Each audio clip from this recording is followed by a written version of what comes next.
Hello दोस्तों, कैसे हैं आप सब लोग और कैसी चल रही है आप लोगों की तैयारी। दोस्तों, मैं हूं समीर चौधरी, आप लोगों का दोस्त। और आज हम लोग लेबर मार्केट का एक और इम्पॉर्टेंट टॉपिक डिस्कस करने वाले हैं, जिसका नाम है डेरिवेशन ऑफ एएस इक्वेशन, यानी एग्रीगेट सप्लाई इक्वेशन की हम लोग आज डेरिवेशन सीखेंगे। दोस्तों, लेबर मार्केट में ये इस वजह से भी इंपॉर्टेंट है क्योंकि अगर एग्जाम में लेबर मार्केट का क्वेश्चन आया तो वो डेफिनेट बात है कि वो आपसे एएस की डेरिवेशन ही पूछेंगे। और ये टॉपिक आपका प्योर क्लासिकल्स में भी इंपॉर्टेंट था क्योंकि वहां पर भी आपसे पूछा जाता था कि एग्रीगेट सप्लाई को डिराइव करो। इवन वहां पर वो वर्टिकल हुआ करता था और जो कि लेबर मार्केट इक्विलिब्रियम की हेल्प से ड्राइव किया जाता था। तो आज भी हम लोग उसी चीज को सेम पढ़ रहे हैं, लेकिन आज ये बात हम समझेंगे कि क्या एएस अब भी वर्टिकल होगा, क्या वो हॉरिजॉन्टल होगा, क्या वो अपवर्ड होगा, क्या वो डाउनवर्ड स्लोपिंग होगा, एग्रीगेट सप्लाई का नेचर होगा क्या, उसका डायरेक्शन होगा क्या। चलिए इस बात को जानते हैं हम लोग अपनी क्लास में। और गाइस, बहुत इंटरेस्टिंग टॉपिक है, लास्ट तक वीडियो देखिएगा।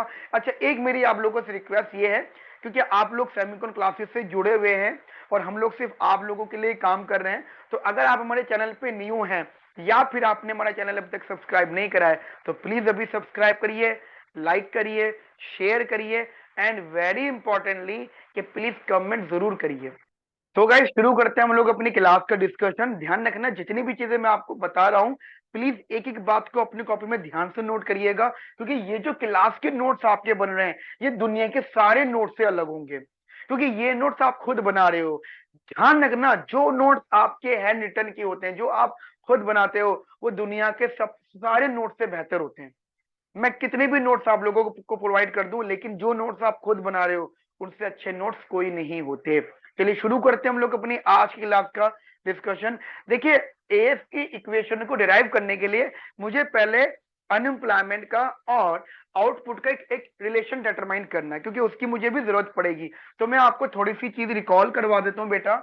हमने अपनी लास्ट क्लास के अंदर एक वेज सेटिंग रिलेशन के बारे में पढ़ा था, W is equal to PE into F of U comma Z. हमने ये वेज सेटिंग रिलेशन के बारे में स्टडी करा था। देखिए, यहाँ पे जो यू होता है, यू बेसिकली अनएम्प्लॉयमेंट रेट होता है। मुझे इसकी जरूरत है इसलिए मैं इसको थोड़ा सा यहाँ पे डिराइव कर रहा हूँ। यू यहाँ पे क्या होता है, अनएम्प्लॉयमेंट रेट होता है। अब एक बात याद रखिएगा, अनएम्प्लॉयमेंट रेट का फॉर्मूला क्या होता है। अनएम्प्लॉयमेंट रेट का फॉर्मूला होता है दैट इज अनएम्प्लॉयमेंट अपॉन में लेबर सप्लाई। यहाँ पे जो कैपिटल यू है ये हमारे अनएम्प्लॉयमेंट को डिटरमाइन करता है, और ये जो एल बार है ये हमारी लेबर सप्लाई है, लेबर फोर्स को डिटरमाइन करता है। मैं रिपीट कर देता हूँ, यू यहाँ पे अनएम्प्लॉयमेंट को डिटरमाइन करता है और जो एल बार है ये हमारा लेबर फोर्स को डिटरमाइन करता है। तो अब हमें ये समझना होगा कि कैसे हमारी अनएम्प्लॉयमेंट रेट इन पे डिपेंड है।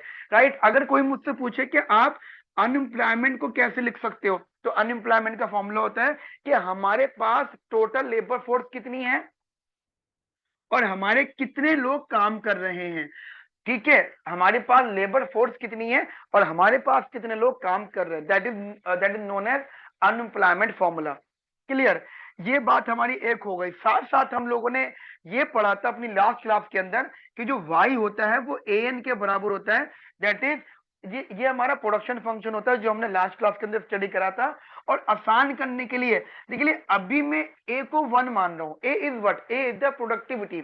ये बात मैंने आपको लास्ट क्लास में समझाई थी कि ए क्या होता है, वो प्रोडक्टिविटी होता है। और मैं अभी चीजों को आसान करने के लिए ए को 1 ले रहा हूं। इसका मतलब आपका वाई किसके बराबर हो गया, इसका मतलब ये हो गया कि वाई आपका एन के बराबर है। मतलब Y is equal to employment, Y is equal to employment. Y किसके बराबर है, आपके एम्प्लॉयमेंट के बराबर है। एक बात बताना मुझे यहाँ पे, क्या आप इस एन को रिप्लेस नहीं कर सकते वाई से? बताइए, क्या आप इस एन को रिप्लेस नहीं कर सकते वाई से? आप इस एन की जगह पे वाई प्लॉट कर दीजिए तो क्या बन जाएगा, ये बन जाएगा आपका u is equal to L bar minus का वाई। एम राइट और नॉट? भाई क्या हो जाएगा, इस एन को आप रिप्लेस कर दो, क्योंकि एन किसके बराबर है, वाई के बराबर। क्योंकि हमने ए को 1 माना है। एग्जाम में इतना हो सकता है वो ए को 1 ना देकर ए को ए रखे, तो कुछ नहीं होगा, आप रिप्लेस तब भी कर सकते हो। आपने रिप्लेस कर दिया एन को वाई की जगह पर, ठीक है, और वाई को एन की जगह पर, या आपने इसको रिप्लेस करा, तो ये अनएम्प्लॉयमेंट का फॉर्मूला हो गया। अब अगर आप यहाँ से अनएम्प्लॉयमेंट रेट का फॉर्मूला निकालते हो तो क्या निकल के आता है, that is that is capital you upon में एल बार। और कैपिटल यू किसके बराबर है, that is L bar minus का वाई अपॉन में एल बार। और इसको आप थोड़ा बहुत और सिंप्लीफाई कर लीजिए, u is equals to L bar minus का वाई अपॉन में एल बार। थोड़ा सा सिंप्लीफिकेशन कर लें तो इट बिकम्स 1 माइनस का Y by L bar. So this is unemployment rate का फॉर्मूला। अब आप ये समझिएगा कि मैंने ये डेरिवेशन करने के बाद में ये प्रूफ कर दिया कि अनएम्प्लॉयमेंट रेट जो है आपके आउटपुट के साथ रिलेट कर रहा है। वैसे ये बात मैं पहले भी कर चुका हूं आप लोगों के साथ, ये बात मैं आपको पहले भी बता चुका हूं, लेकिन ये कंफर्म हो चुका है कि जो अनएम्प्लॉयमेंट रेट है उसका आउटपुट के साथ कैसा रिलेशनशिप है। तो फर्स्ट ऑफ ऑल आप पहले इसको नोट करिए, ये इंपॉर्टेंट है। ये एक तरह का शॉर्ट नोट था, लेकिन ये कभी कभी इंपॉर्टेंट इसलिए भी हो जाता है क्योंकि पूरा का पूरा एग्जाम इसी थ्योरी पर बेस्ड होता है। अब मान लीजिए ये मेरी इक्वेशन है, अब मेरे पास एक वेज सेटिंग रिलेशन था W is to PE F of U comma Z, जो कि ये वाला इक्वेशन थी मेरे पास, ठीक है।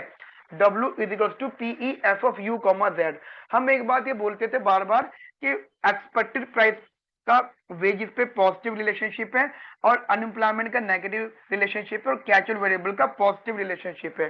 समझिएगा इस बात को बहुत ज्यादा ध्यान से, मैं क्या बोल रहा हूं, मैं ये कह रहा हूं कि एक्सपेक्टेड प्राइस का वेजेस पे पॉजिटिव रिलेशनशिप है। इसका मतलब अगर एक्सपेक्टेड प्राइसेस बढ़ेंगे तो वेज सेटर्स जनरली ये बोलेंगे कि अगर एक्सपेक्टेड प्राइस बढ़ रहा है तो फ्यूचर में कमोडिटी के प्राइसेस बढ़ेंगे, कमोडिटी के प्राइसेस बढ़ेंगे तो कॉस्ट बढ़ेगी, कॉस्ट बढ़ेगी तो ऑटोमेटिकली वेजेस बढ़ जाएंगे, ठीक है। तो वो उन्होंने इसको इस तरीके से डिराइव कर दिया। अनएम्प्लॉयमेंट रेट का वेजेस पे इनवर्स रिलेशनशिप होता है, क्योंकि जितना अनएम्प्लॉयमेंट रेट होगा उतनी बार्गेनिंग पावर कम होगी, जितनी बार्गेनिंग पावर कम होगी उतनी ही कम वेजेस होगी। और कैचुअल वेरिएबल का पॉजिटिव रिलेशनशिप है, मतलब अगर हमारी इकोनॉमी के अंदर मनरेगा जैसी बहुत सारी पॉलिसीज बनती रहेंगी तो लोगों की बार्गेनिंग पावर बढ़ती रहेगी और वेजेस भी बढ़ती रहेगी। तो technically I am interested this unemployment rate formula, मैं इस अनएम्प्लॉयमेंट रेट वाले फॉर्मूले में इंटरेस्टेड हूं, क्योंकि यहाँ पे मैंने इसको डिराइव करा है, क्योंकि मेरा इंटरेस्ट इस बात में, क्योंकि मुझे एएस बनाना, और एएस किसका फंक्शन होता है, as basically Y and price का फंक्शन होता है। इसका मतलब मुझे अपनी वेज सेटिंग रिलेशन और प्राइस सेटिंग रिलेशन, इस इन दोनों को इस तरीके से मॉडिफाई करना है, इस तरीके से एडजस्ट करना है कि पूरी इक्वेशन में आउटपुट एंड प्राइस भी आ जाए, मतलब आउटपुट भी आ जाए और प्राइस भी आ जाए और बाकी चीजों को हम लोग कांस्टेंट बोल दें। ये मेरी टेक्निक है। देखिए पेपर में जब आप एक्सप्लेनेशन दे रहे हो तो एग्जामिनर को आप ये मान के चलो कि उसको कुछ भी नहीं आता, आप उसे सब कुछ समझा रहे हो, ठीक है। तो ये अगर आप मान के चलोगे तो आपका टॉपिक बहुत स्ट्रॉन्ग होना चाहिए, जो कि मैं कोशिश आप लोगों के लिए कर रहा हूं। इससे आपके मार्क्स भी बहुत अच्छे आएंगे। तो ये अनएम्प्लॉयमेंट रेट वाली वैल्यू मैं यहां प्लॉट कर देता हूं।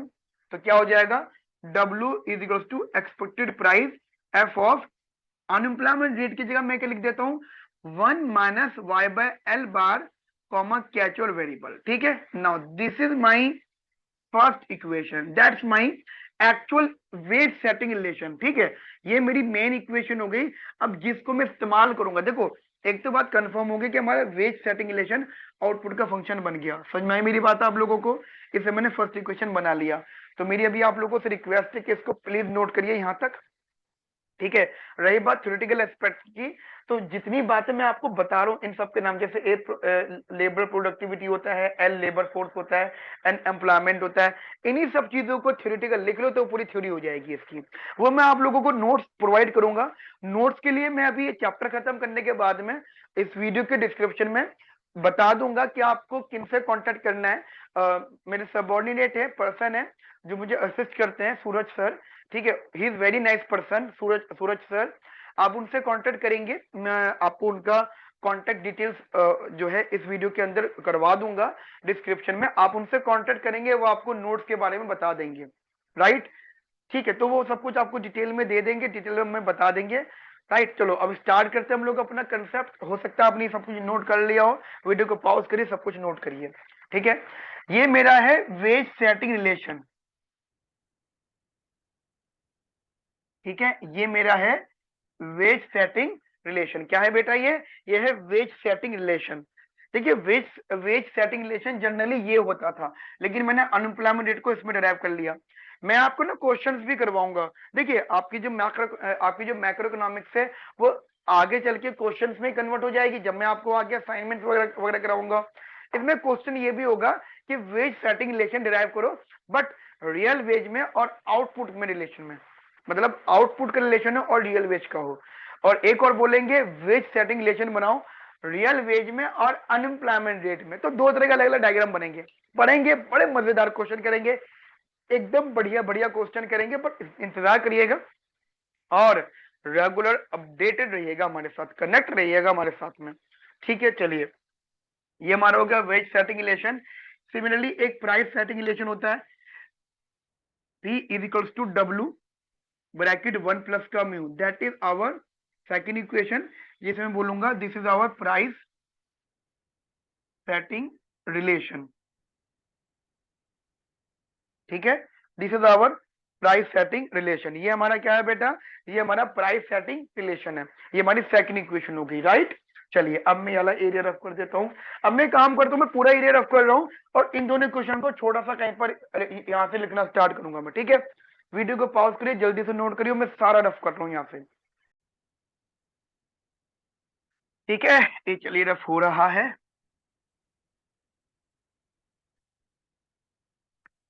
तो सबसे पहले मेरी वेज सेटिंग रिलेशन जो मैंने अब डिराइव करा है, that is my W is equal to expected price F of 1 minus का Y by L bar comma Z।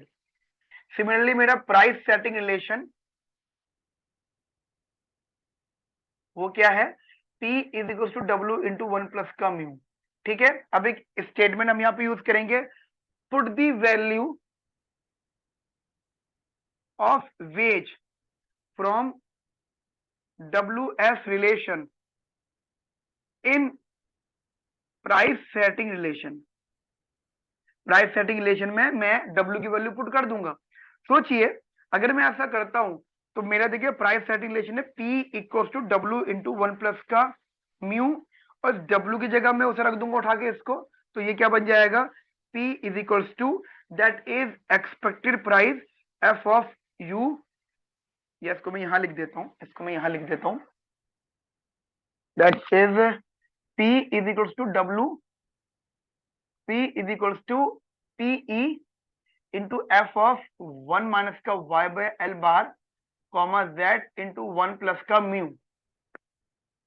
ठीक है, now this equation is basically become the function of what, actual price and output. ध्यान रखना, now this equation is known as equation of aggregate supply curve. ठीक है, ये जो आप aggregate supply curve की बात कर रहे थे ना इतनी देर से, ये उसी की इक्वेशन होती है। क्या होती है equation, P is equal to PE F of 1 minus का y by L comma z into 1 plus का mu which implies that equation of AS curve. Got it, ये हमारी एएस कर्व की इक्वेशन हो गई। इस चीज को आप प्लीज अपने माइंड में रखिएगा। समझ में आ गई मेरी बात आप लोगों को, बढ़िया से, एकदम बढ़िया से।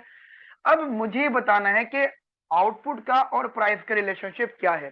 देखिए अभी देखिए क्या कि आउटपुट के आगे साइन क्या है, माइनस का। क्या साइन है बच्चा आउटपुट के आगे, माइनस का। सोचिएगा, सोचिएगा, एक तो आउटपुट के आगे साइन माइनस का है, लेकिन ये जो मैंने शुरू में डिराइव करी थी दैट ये हमारा था क्या, ये हमारा ये था W is equal to PE F of U comma Z।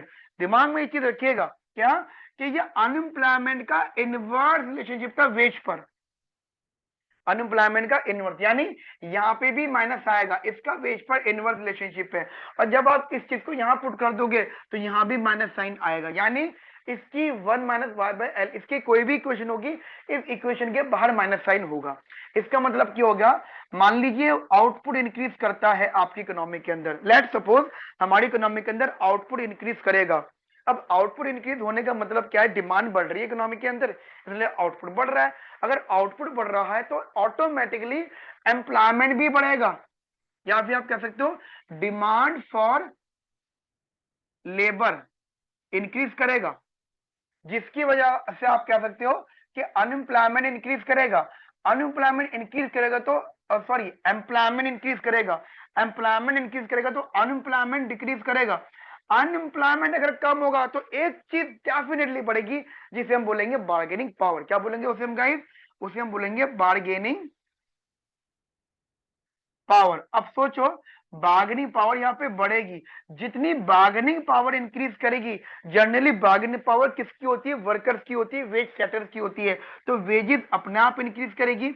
जब वेज इंक्रीज करती है तो आप लोगों को मालूम है कि किसी भी कमोडिटी को बनाने के लिए जो मार्जिनल कॉस्ट होती है वो वेज का फंक्शन होती है। किसी भी कमोडिटी को बनाने के लिए जो मार्जिनल कॉस्ट होती है, जो कॉस्टिंग फेस करते हैं, वो ओनली वेजेस फेस करे, because there is labour is the only input. तो अगर वेज बढ़ती है तो मार्जिनल कॉस्ट बढ़ेगी, और क्योंकि हम लोग एक ऐसी मार्केट की बात कर रहे हैं यहाँ पे प्राइस मार्जिनल कॉस्ट से बहुत ज्यादा रिलेट कर रहा है, तो यहाँ पे हमारा अगर मार्जिनल कॉस्ट बढ़ती है तो ऑटोमेटिकली गाइस हमारा प्राइस भी बढ़ जाएगा। इसका मतलब आउटपुट बढ़ा, और हमने इतनी बड़ी कहानी डिस्कस करी जिसमें हमें पता लगा कि प्राइस भी बढ़ा, यानी आउटपुट बढ़ा तो यहाँ पे प्राइस भी इंक्रीज हुआ। मैं रिपीट कर रहा हूँ, आउटपुट इंक्रीज हुआ तो प्राइस भी अपने आप बढ़ा। इसका मतलब क्या हो गया कि आउटपुट का और प्राइस का कैसा रिलेशनशिप है, there is a positive relationship between, मैं लिख देता हूं, there is a positive relationship between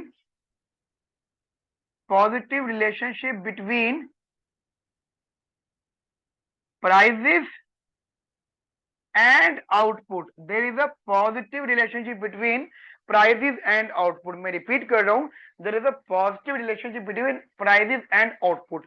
समझ में आई मेरी बात आप लोगों को, कि तो जैसे जैसे हमारा आउटपुट इंक्रीज करेगा ये कंप्लीट सिनेरियो होंगे और हमारा प्राइस भी इंक्रीज करने लग जाएगा। ये हमारी स्टेटमेंट फॉर्म है। क्या है बेटा, ये हमारी स्टेटमेंट फॉर्म है। देखिए पेपर तक अगर आप ऐसे याद रखोगे तो आप कहानी कुछ भी एक्सप्लेन कर सकते। ठीक है बेटा, मेरी यहां तक की बात आपको समझ में आ गई। अब मैं आपको ना एक बार फिर भी इसका एल्जेब्रिकल मीनिंग बता देता हूं। देखिए जनरली अगर आप ये मान के चले कि आपको लगता है कि पेपर में अगर कुछ इक्वेशन बन के आ गई तो इसका क्या मतलब होता है कि सर ये माइनस है, मतलब ये अनएम्प्लॉयमेंट इनवर्सली रिलेट कर रहा है। तो मैं ऐसा कह रहा हूं कि मान लीजिए आपकी इक्वेशन हुई, किसी भी प्रकार की इक्वेशन हुई, तो उस इक्वेशन में जो अनएम्प्लॉयमेंट रेट होगा उसके आगे माइनस साइन लगा हुआ होगा। मैं रिपीट कर रहा हूं, कोई कोई इक्वेशन हुई, कोई एक स्टैंडर्ड इक्वेशन होती है, मैं एक बार लिख के बताता हूं आपको। अभी हम आगे पढ़ेंगे, आगे वाली चीजें पहले बता रहा हूं। देखिए आगे जो पढ़ने वाले हम लोग फिलिप्स कर्व में, वो बात मैं पहले ही बता रहा हूं कि हम लोग F of U comma Z की इक्वेशन लिख लेंगे, दैट इज वन माइनस का अल्फा यू प्लस का म्यू। ये एक हमारी इक्वेशन आगे आएगी जो हम पढ़ेंगे, राइट। अब देखो अनएम्प्लॉयमेंट रेट के आगे साइन क्या है, माइनस का। क्या साइन है, माइनस का। तो जब मैं इसको यहां रिप्लेस कर रहा हूं, यहां नहीं, यहां रिप्लेस कर रहा हूं, तो तुम देखो माइनस का साइन दिख रहा है। तो फंक्शन में जो u है उसके साथ माइनस का साइन है, तो उसका वेजिस पे इनवर्सली रिलेशन है। अब मैं ये कह रहा हूं अगर अनएम्प्लॉयमेंट रेट का फॉर्मूला ये है u is equal to one minus का वाई बाई एल, एंड अगर आप इस चीज को यहाँ पुट कर देते हो one minus alpha into one minus Y by L and plus का म्यू, तो आप ये देखिएगा कि माइनस और माइनस क्या रिजल्ट आ रहा है, प्लस। मैं रिपीट कर रहा हूं, ये माइनस अगर आप सॉल्व भी कर लेते हो इसको, मैंने क्या करा है, मैंने इस वैल्यू को उठा के यहां रखा है, और मैं आपको समझाना चाह रहा हूं कि अनएम्प्लॉयमेंट रेट का इनवर्स रिलेशनशिप होगा और कैसे आउटपुट का प्राइस पे पॉजिटिव रिलेशनशिप होगा। मान लीजिए मैं इसको सॉल्व कर लेता हूँ, ये हो जाएगा वन माइनस का अल्फा प्लस का alpha Y by L bar plus का म्यू। अब आप देखिए वो वाई है, वाई के आगे साइन किस चीज का, प्लस का।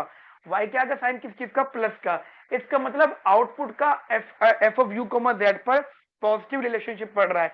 इसका मतलब अगर मैं इस इक्वेशन को या इस इक्वेशन को या इस इक्वेशन को यहां रख दूं, मान लीजिए इस पूरी ये, क्योंकि ये जो पूरी इक्वेशन है ये किसकी इक्वेशन है, ये इसकी इक्वेशन है। अगर मैं u को आउटपुट में रिप्लेस कर देता हूं, अगर इस वाली इक्वेशन को मैं यहां पुट कर देता हूं, तो तुम देखिएगा सब लोग कि y के आगे कैसा साइन आ रहा है, प्लस का। इसका मतलब आउटपुट के आगे प्लस का साइन है, इज इक्वल टू में क्या है, प्राइस। इसका मतलब प्राइस और आउटपुट का रिलेशनशिप पॉजिटिव है।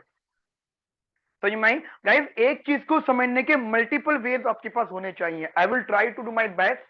अभी तो शुरुआत हुई है, पता नहीं कहां तक बात जाएगी, ठीक है, दूर तक बात जाएगी जब हम पढ़ना शुरू करेंगे, पढ़ाना शुरू करेंगे, राइट। अभी तो इसलिए थर्ड लेक्चर है, मजा आने वाला है, पूरी मैक्रो करवा दूंगा, मजे आ जाएंगे आप लोगों के। बस एक रिक्वेस्ट है, जुड़े रहिएगा और अपने फ्रेंड्स को जरूर कांटेक्ट में लाइएगा। मान लीजिए आपको कुछ फ्रेंड्स हैं और वो चाहते हैं अच्छा पढ़ना, तो आप रिकमेंड करिए, अब बताइए कि सेमिकॉन क्लासेस वाले समीर सर है वो बिल्कुल free of cost macro economics करवा रहे हैं। पर्पस, एकमात्र पर्पस है, एकमात्र उद्देश्य है कि इकोनॉमिक्स को, अच्छी से अच्छी इकोनॉमिक्स को आप लोगों तक डिलीवर करना है। देखिए दो तरीके होते हैं पढ़ने के, मैं खुद भी उस तरीके पे पहले फॉलो करता था कि मैं कॉपी में एक नोट्स लिख कर ले आया, हाथ में नोट्स होंगे, हाँ जी लिखिए, मैं देख देख के बोल रहा हूँ तुम लिख रहे हो, काहे की स्टडी है ये, मैं देख देख के बोलूं तुम लिख रहे हो, मेरी खुद की वीडियोस हैं ऐसी, बट मैंने सीखा, मुझे समझ में आया नहीं, ऐसे नहीं टीचिंग होती, टीचिंग की स्किल्स होती हैं। टीचिंग में आपको देखिए, टीचिंग करते हुए बकवास करनी एक अलग बात हो जाती है, अब कुछ भी बात कर रहे हो एक अलग चीज हो जाती है, पढ़ाई करते हुए पढ़ाई में ऐसी माइनर माइनर बातें निकाल निकाल के बताओ जैसे मैंने बताई हैं, मजा आ जाना चाहिए आप लोगों को। समझ में आई या नहीं आई, सही बताओ। चलिए जल्दी से नोट कर लो, मैं वीडियो को पॉज कर रहा हूँ, सॉरी आप पॉज करिए वीडियो को, और मैं वाला पूरा एरिया रफ कर रहा हूँ। देखिए अब मैं यहाँ पे डेरिवेशन करूंगा एएस की, एएस को डिराइव करूंगा, ठीक है, मतलब सॉरी एएस की तो डेरिवेशन हो गई, तो finally we get price is equals to expected price F of U comma Z, that is F of 1 minus का y by L bar comma Z into 1 plus का mu, this is equation of AS. और अगर मैं diagrammatically बात करूंगा तो this is output, this is price. ध्यान रखना we are talking about medium run, हम किसकी बात कर रहे हैं बेटा, हम लोग मीडियम रन की बात कर रहे हैं, हम किसकी बात कर रहे हैं बच्चा, हम लोग मीडियम रन की यहाँ पर बात कर रहे हैं, ठीक है। अच्छा कुछ बच्चे मुझे कह रहे थे कि सर अगर आपने ये टॉपिक पहले से भी पढ़ा, जैसे ये टॉपिक मैं तीसरी बार पढ़ा रहा हूँ, मतलब तीसरी बार का मतलब हो गया कि पहले 2 साल की मैंने रिकॉर्ड, पहली बार रिकॉर्ड कर लिया, वो प्रोवाइड करा, फिर सिलेबस बदला, फिर रिकॉर्ड किया, फिर प्रोवाइड करा, अब फिर से सिलेबस बदला, मैं फिर पढ़ा रहा हूँ, ठीक है। तो यही टॉपिक जैसे मेरी अगली एक वीडियो होगी उसके अंदर मैं यही टॉपिक आप लोगों को जो इसका अगला टॉपिक डिस्कस करूंगा वो मेरी पुरानी वाली वीडियो होगी, वो मैं एडजस्ट करूंगा, क्यों, क्योंकि सेम चीज है, वो चीज नहीं बदली है, ये सब चीजें बदली थी तो वो मैंने आपको करवाई, ठीक है।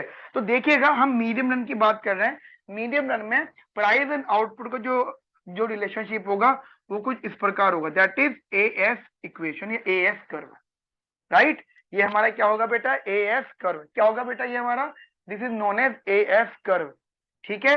This is the very important and no doubt it's upward sloping, A S curve is upward sloping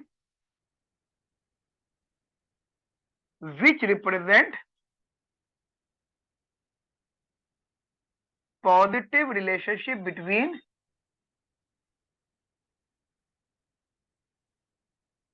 price and output।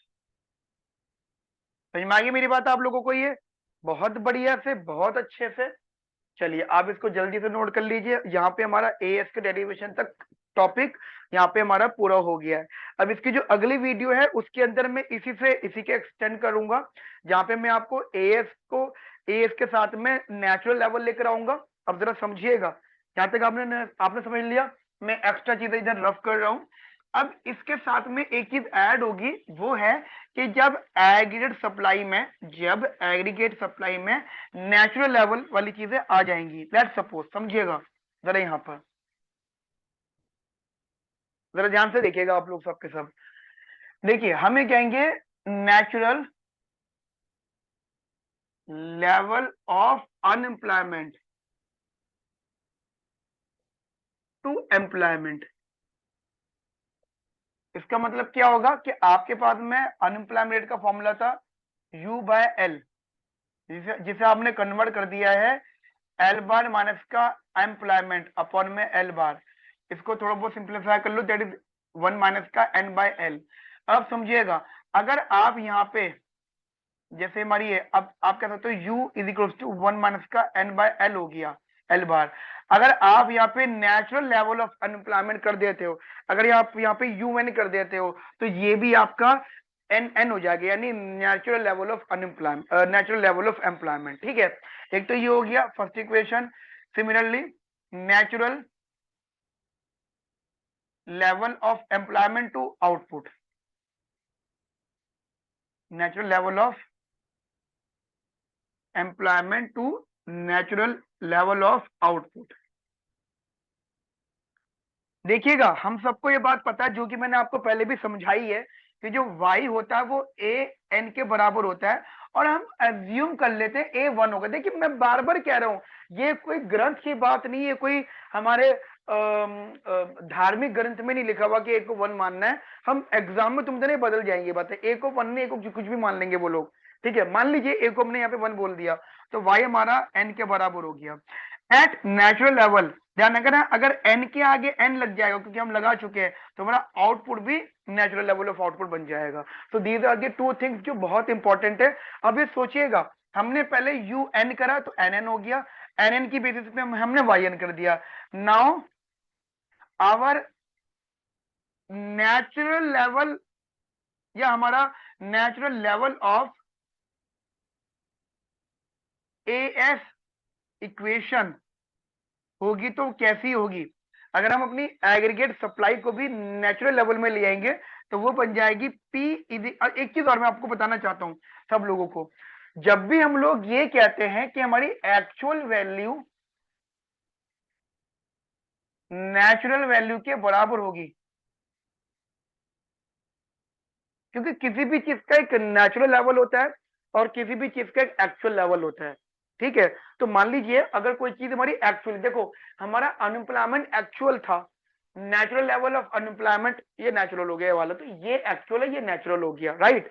तो अगर एक्चुअल वैल्यू देखिए u अगर un के बराबर है, ठीक है, n अगर n के बराबर है, अगर y n के बराबर है, ये सब कुछ इंप्लाई करेगा कि जो प्राइस होगा वो एक्सपेक्टेड प्राइस के बराबर होगा। समझ में आई मेरी बात या नहीं आई? नहीं आई ना? बिल्कुल नहीं आई, मुझे पता है बिल्कुल भी नहीं आई। ऐसी गर्दन हिला रहे हो, हाँ आ गई, ऐसे झूठ बोला करो, हाँ आ गई। आई कि नहीं आई? वीडियो को दोबारा देखना, मैं फिर बताता हूं। मैं ये कह रहा हूं कि अगर एक्चुअल वैल्यू नेचुरल लेवल के बराबर हो गई तो हमारा एक्सपेक्टेड प्राइस एक्चुअल प्राइस के बराबर हो जाएगा। इसे कहते हैं एक्सपेक्टेशन का रियलाइज्ड होना, इसे हम कहते हैं एक्सपेक्टेशंस का रियलाइज्ड होना। हमें एक्सपेक्टेशंस रियलाइज्ड हो गई। समझ में आई या नहीं?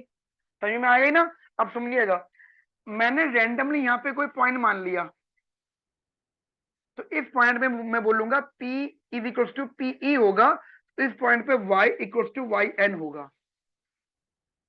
क्लियर है? इस इस वाले पर PE इक्वल टू P होगा, तो इस वाले पे Y इक्वल टू YN होगा। इसे हम बोलेंगे natural level of AS equation, AS curve. Similarly अगर आप यहाँ पर देखेंगे तो P equal to P f of 1 minus का y n अपॉन में L bar comma z into 1 plus का म्यू, इसको कट कटा के आप सिंप्लीफाई कर सकते हो। समझ में आ गई मेरी बात आप लोगों को ये बढ़िया से? तो ध्यान रखना, यहाँ पे हमने AS को डिराइव करा है और AS के साथ में हमने ये सब चीजें भी डिस्कस करी है। अब मजेदार वाली बात क्या है कि अब आपके पास जैसे कि बुक होंगी इसकी, तो अगर आप एक बार पढ़ोगे, देखिए पढ़ना जरूरी है, मैं ये बिल्कुल भी नहीं कहता हूं कि सिर्फ क्लास देख लो, नहीं, क्लास तो देखने से आपको टॉपिक की अंडरस्टैंडिंग आएगी, बट एक्चुअली वो टॉपिक की जो मेन डेप्थ है, क्योंकि जब आप बुक पढ़ोगे तो बुक अब आपको समझ में आनी शुरू हो जाएगी। कौन कहता है कि बुक नहीं पढ़नी चाहिए? किसने कह दिया आपसे? मैंने कभी भी नहीं बोला, बुक को जरूर पढ़ना चाहिए, बुक आपको बहुत अच्छी नॉलेज देती है, लेकिन बुक कभी भी आपको एग्जाम ओरिएंटेड कुछ नहीं बताती, ये एग्जाम ओरिएंटेड है। ठीक है, तो गाइज हमारा यहाँ पे एएस का डिस्कशन कंप्लीट हो गया है। अब इस आज वाली क्लास में हम लोग इतना रखते हैं। नेक्स्ट क्लास के अंदर हम लोग डिस्कस करेंगे इन्हीं सब चीजों के बारे में कि हम शॉर्ट रन से मीडियम रन में आ रहे हैं। ठीक है, वो भी इंटरेस्टिंग टॉपिक है, उसके लिए मैं अपनी एक वीडियो दूसरी वाली अपलोड करूंगा आप लोगों के लिए, वो भी आप देखिएगा।